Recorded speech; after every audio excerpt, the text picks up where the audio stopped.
खबर शामिल कंदासीं दौड़ खां सजाद हुसैन जमाली जी। सॼे मुल्क जी दौड़ शहर ऐं आसपास जे इलाइक़नि में बि बरसाति तबाही मचाए छॾी आहे। बरसाति खां पोइ कहिड़ी सूरत हाल आहे ऐं उन हवाले सां ज़िला इंतिज़ामिया केतिरी सरगर्म आहे। मददगार तंज़ीम दौड़ जे चेयरमैन मीर मुमताज़ बिरोही उन सूरत हाल बाबति सिंधी न्यूज़ सां गुफ़्तगू कई आहे। बिस्मिल्लाहिर्रहमानिर्रहीम। सब खां पहिरीं सिंध न्यूज़ जो तमामु शुक्रगुज़ार आहियां जंहिं हिकिड़ो मूंखे आवाम ताईं हिकिड़ो पैगाम पहुचाइण जो मौक़ो ॾिनो। ऐं सभ खां पहिरीं दौड़ शहर जेको तबाही जो वर चढ़ियल आहे ऐं बरसातनि सबबु जेको तबाही अची वियो उन जो सॼो ज़िम्मेवार मुख़्तियारकार दौड़ एसी दौड़ आहे। एसी दौड़ मुख़्तियारकार दौड़ एॾो त नाकाम थी विया आहिनि इन बरसातनि वारे मामले में त एसी दौड़ वटि केरु वञे।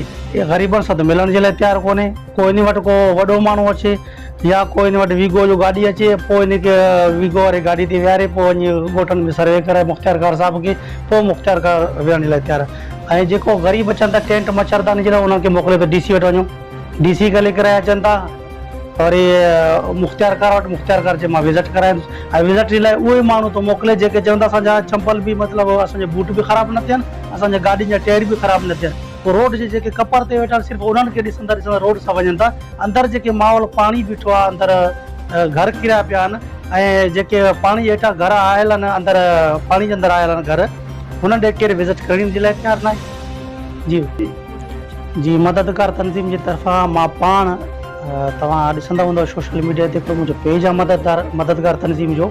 मां हर जाइ ते वेंदो आहे। मूंखे हाणे 96 UC पंहिंजो आहे तालके दौड़ जो 96 UC आहे 95 UC आहे हुननि ते केरु वियो ई कोन्हे न विज़िट ते हिननि जो केरु आहे। हुते मां पाणी कढाइण जे लाइ पंहिंजो जनरेटर इस्तेमालु थो कयां। तालके दौड़ जो काफ़ी अहिड़ियूं जायूं आहिनि जिते मूं पाण पंहिंजे ख़र्चे ते पाणी कढायो आहे।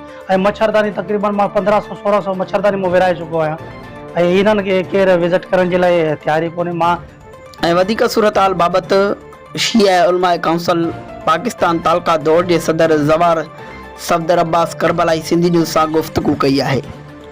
बिस्मिल्लाहिर्रहमानिर्रहीम।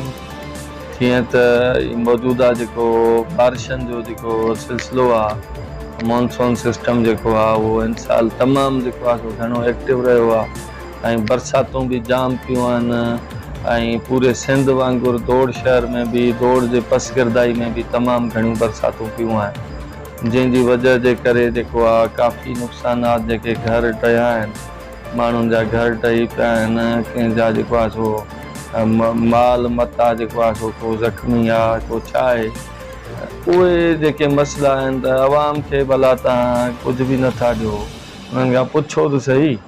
सिंध गवर्नमेंट पीपुल्स पार्टी जी आहे त उहे रुगो सिम नालनि ताईं महदूद आहे त उहे सिम नालनि जा बंदर उहे जेके आहिनि ॾिसण में पूरी आहे ऐं उहे बि जेकॾहिं बंदर ॾिसण खां बरसातनि खां अॻु में उहे सिम नालनि जी घाटी सफ़ाई कराई वञे हा बहितर हो। हाणे को फ़ाइदो कोन्हे को।